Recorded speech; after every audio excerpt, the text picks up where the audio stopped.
This 17 News at Noon podcast is brought to you by Clinica Sierra Vista.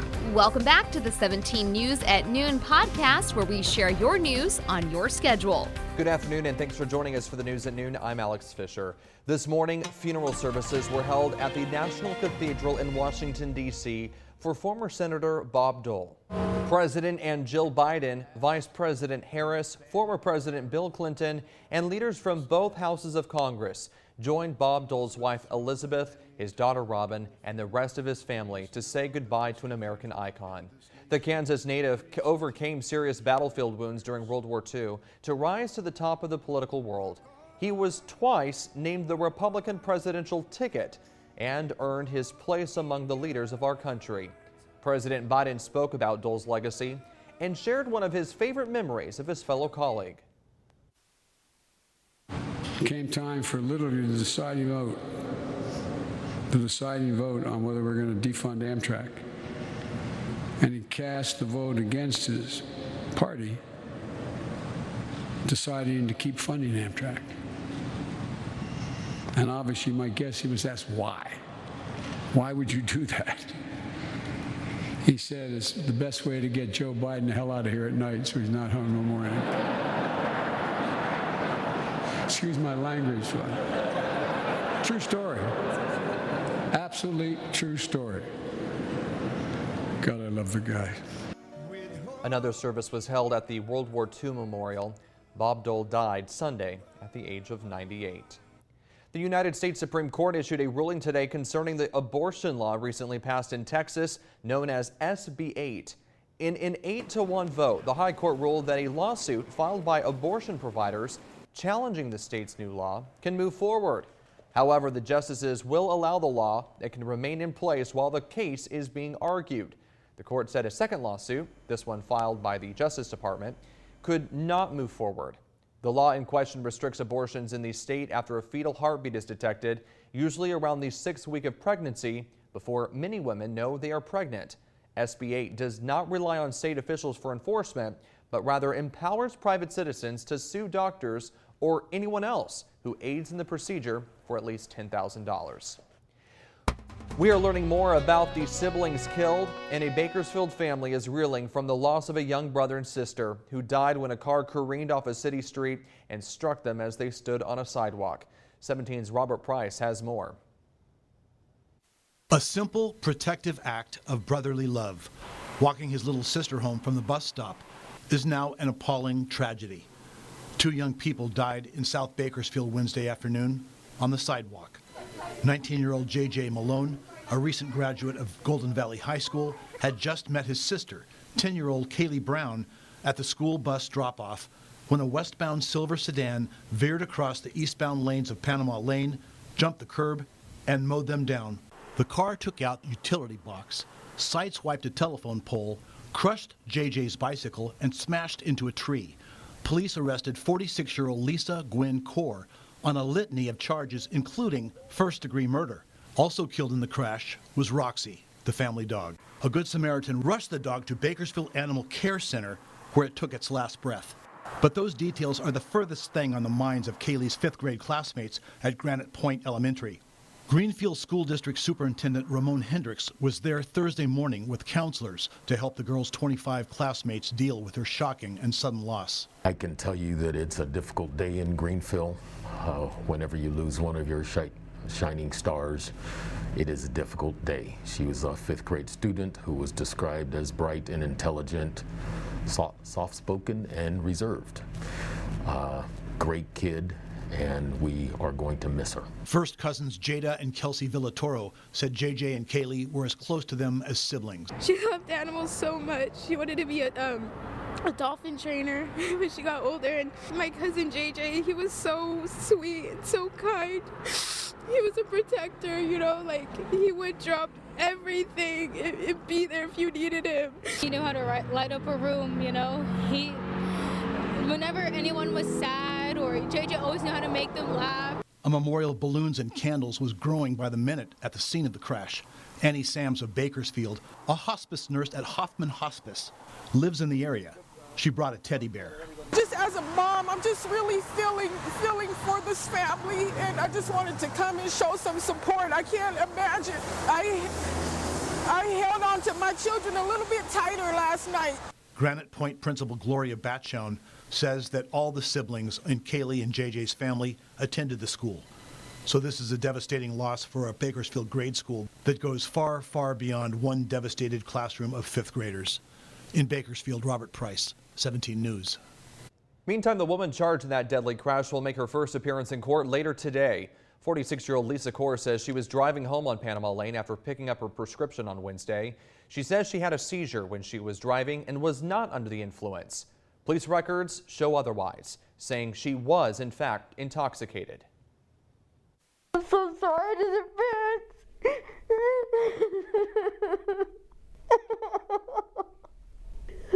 I wish I could give my life back for theirs.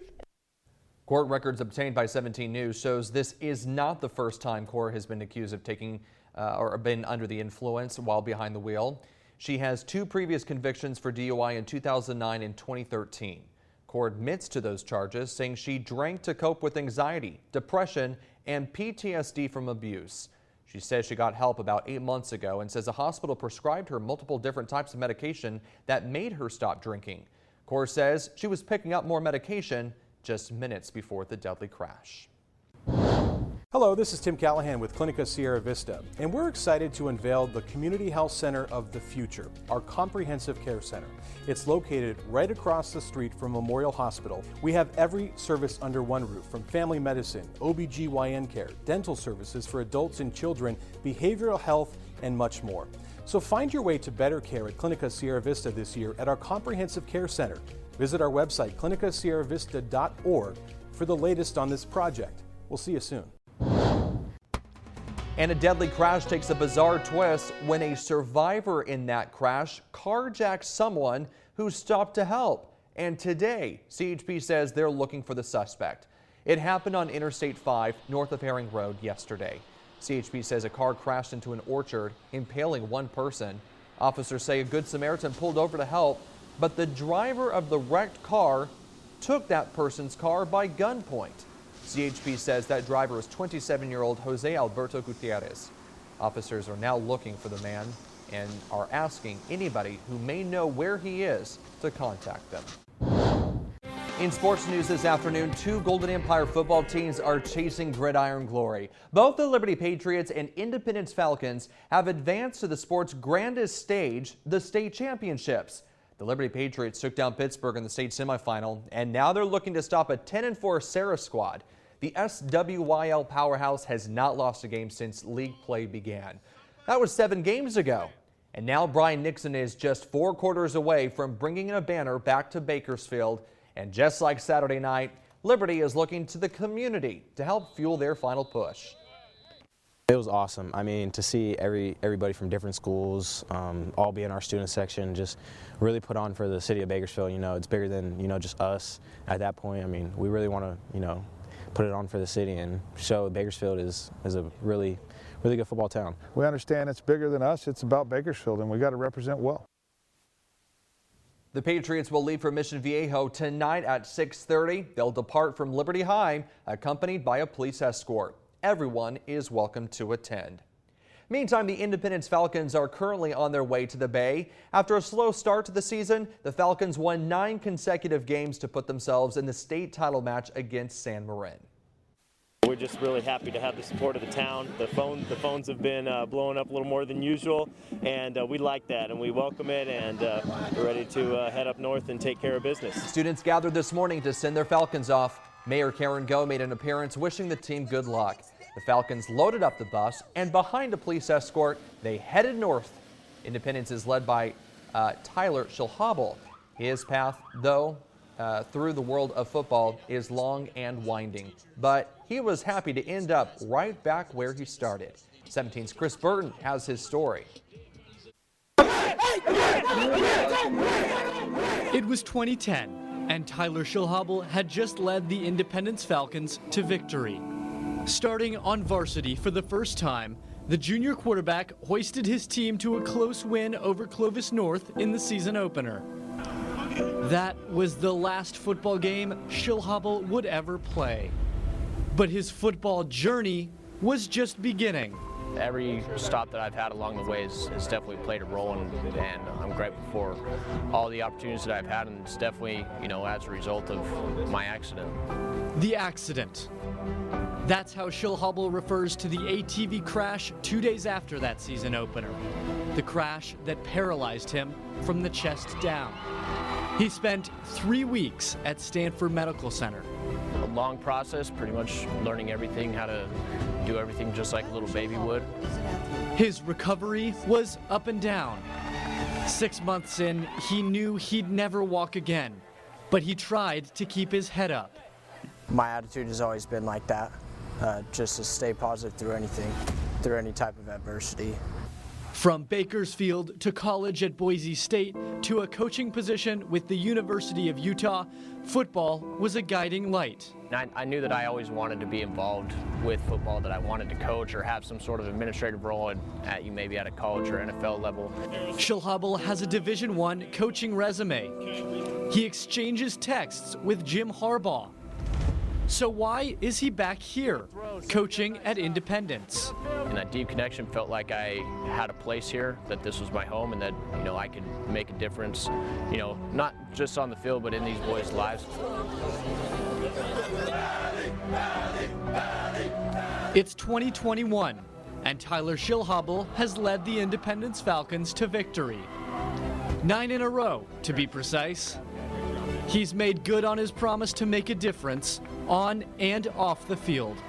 Maybe 11 and a half years ago after my accident, could I imagine myself in this position? Maybe not, but once again, it's all due to the faith that I have, the family that I have, and then football. Faith, family, and football. Call it the 3 F's, faith, family, football. Faith, family, and football. But there are 4 F's at the heart of Schilhabel's life. That last one, Falcons. 17's Chris Burton reporting, and Schilhabel and the Falcons leave for Marin at 7 or left at 7:45, like we said. And 17's Taylor Schilhabel will be live from tomorrow's state title game, and you can follow all the action on the FFX Twitter account at FFX on KGET. The 17 News at Noon podcast is a production of KGET and Nexstar Media Group. For more on all of the headlines in today's show, head to kget.com.